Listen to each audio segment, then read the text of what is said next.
Hey guys, welcome back to ZJ Studios. So today is a tutorial in After Effects. I'll be teaching you how to do 3D text and a little bit of basic animating with it. So this is if you already kind of know the basics of After Effects. By the way, this has like a mic on it that I'm not actually using. So we'll just put that over there. I'm only using these as headphones because we couldn't find any other headphones.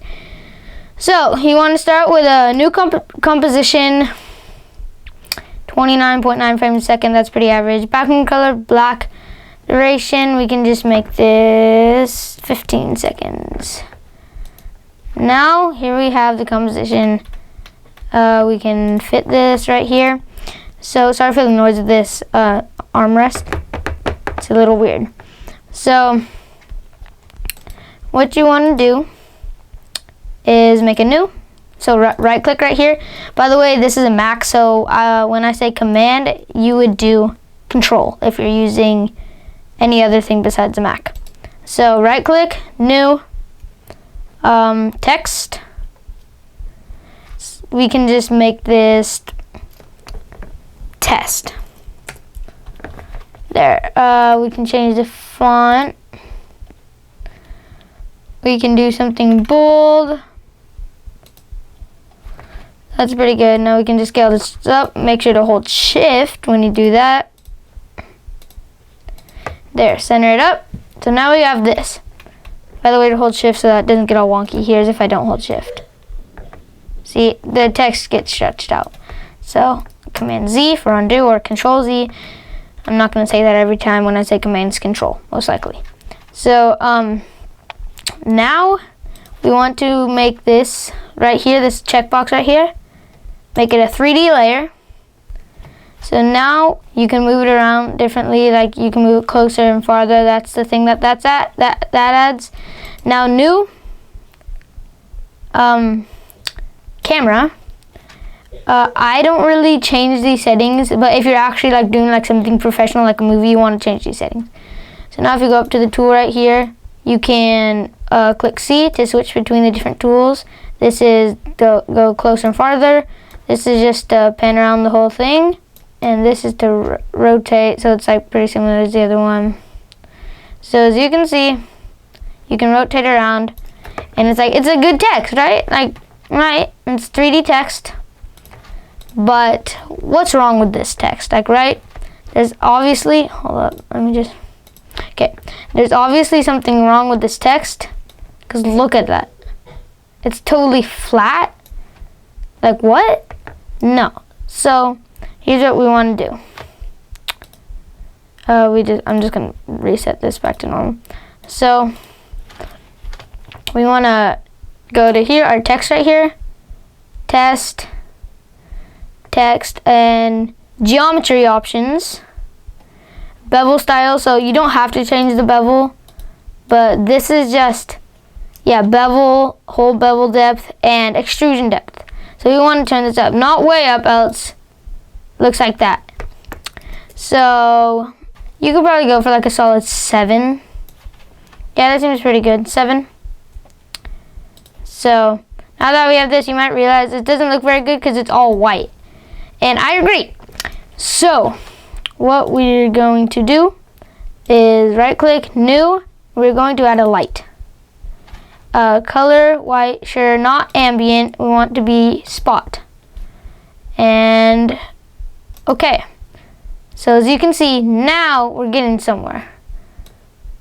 Now we actually have light on here that affects this. You can see, you can't see all very well because we want to add new light, and we want to add an ambient one. Ambient just, you know, just like it's always there no matter what. Turn the intensity down to like 20. As you can see, it brightens stuff up a little bit, and it looks pretty good. So this is already a good 3D text, but if you want to do something a little better, you can take your text right here and change the bevel. So you can go like this. As you can see, not much is happening, right? But watch this. If you change the bevel style, now that happens because I turned it way up. So if you want that, then that's good. No, okay. So it goes as high as 10, that's it. So as you can see, that's a bevel style, which actually kind of looks like an outline, which looks kind of cool, but if you see it from the side, it's not. And then angular, then there's concave beveling, which is like you can make something like out of wood, so it looks like it's like engraved in the wood, which also looks pretty cool. And you can do convex, which is just basic, just like rounding the edges basically. And so you always want to have it at a low number. If you have it at a high number, looks like this. If you're trying to go for that look, which I don't think anybody is, then yeah. But so you want to keep it at something low, like 2 or below 2, like even maybe below 1. That's what I have it right now. 0.7 gives it a pretty nice bevel. So now we want actually to like have something for like a shadow to be cast on. Okay, so new, solid. We want this to be, let's just make it white for now. And now it's the size of the comp. Now if we turn this to 3D, now as you can see, it's behind our text here. And as you can see, it's not really casting a shadow. So you want to go to test right here, material options, cast shadows on.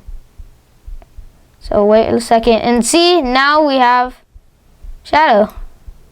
And that's like an accurate shadow, which looks pretty good.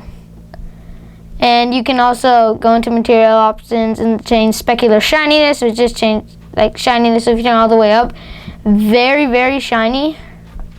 If you turn it all the way down, it's not shiny. So it's good to keep it somewhere in the middle, not too much. Actually, like toward the lower side. So like around 20 is pretty good. If you're going for that pretty, you know, what's like shiny, like rubbery look. Metal, you can turn that down if you want or up. So this part right here, all of this, it's all your choice depending on what you're making. See, reflection intensity is intense. So you can just keep that down. Reflection sharpness, reflection roll off. If you turn that up, this is what happens. See, it's like more like evenly spread. And so yeah. So here, right here, except light. So you can do all these on. And now if we go to white solid right here, we can change curvature and everything, but that's not what we want to do. Material options.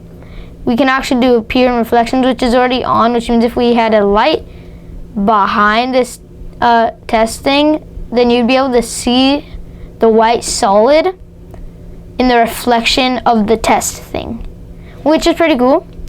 And so you can change all of these to how you want them to be, or you don't have to. You don't have to at all.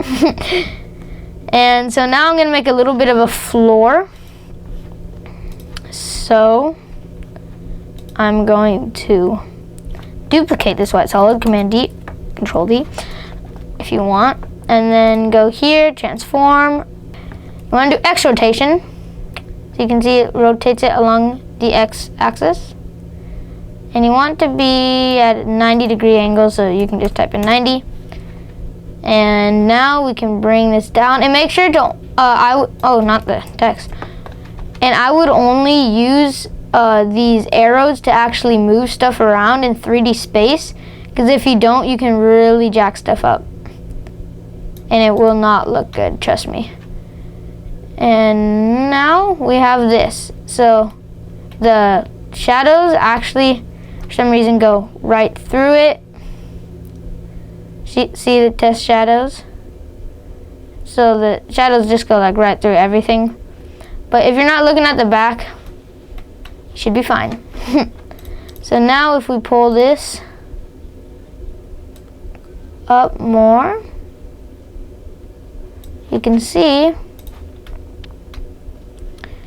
we now have a whole little scene right here with 3D text at the center of it. And yeah, so we have a whole little scene. And for animating, it's pretty basic. So now animating, you want to select your subject and go into transform, position, unless you're doing rotation. We'll do that in a sec. Position, and then just you want to hit the stopwatch like what I just did next to it, and that sets a keyframe where it is right now. Go forward in the timeline, move it off to the side, and that's how simple animation is. So now, just let this render, you have an animation. It always has to render, that's just like what it does. It has to render when you like affect like anything, and sometimes depending on how much like effects are in it, it takes longer than other times to render it. So right now mine's almost done rendering, and it's pretty obvious that the faster computer you have, the faster it'll take to render. And now we are good, we're rendered. So here's what our animation is. So the shadow right there, how it moves, that moves accurately, and see right there. And it's just like, it's fun to just get started with animating. But that's basically the basics of 3D text and 3D animation in After Effects. Thanks for watching. Make sure to like, subscribe, leave a comment below while you're subscribing. Hit that notification bell to be notified whenever I post a new video. See you next time.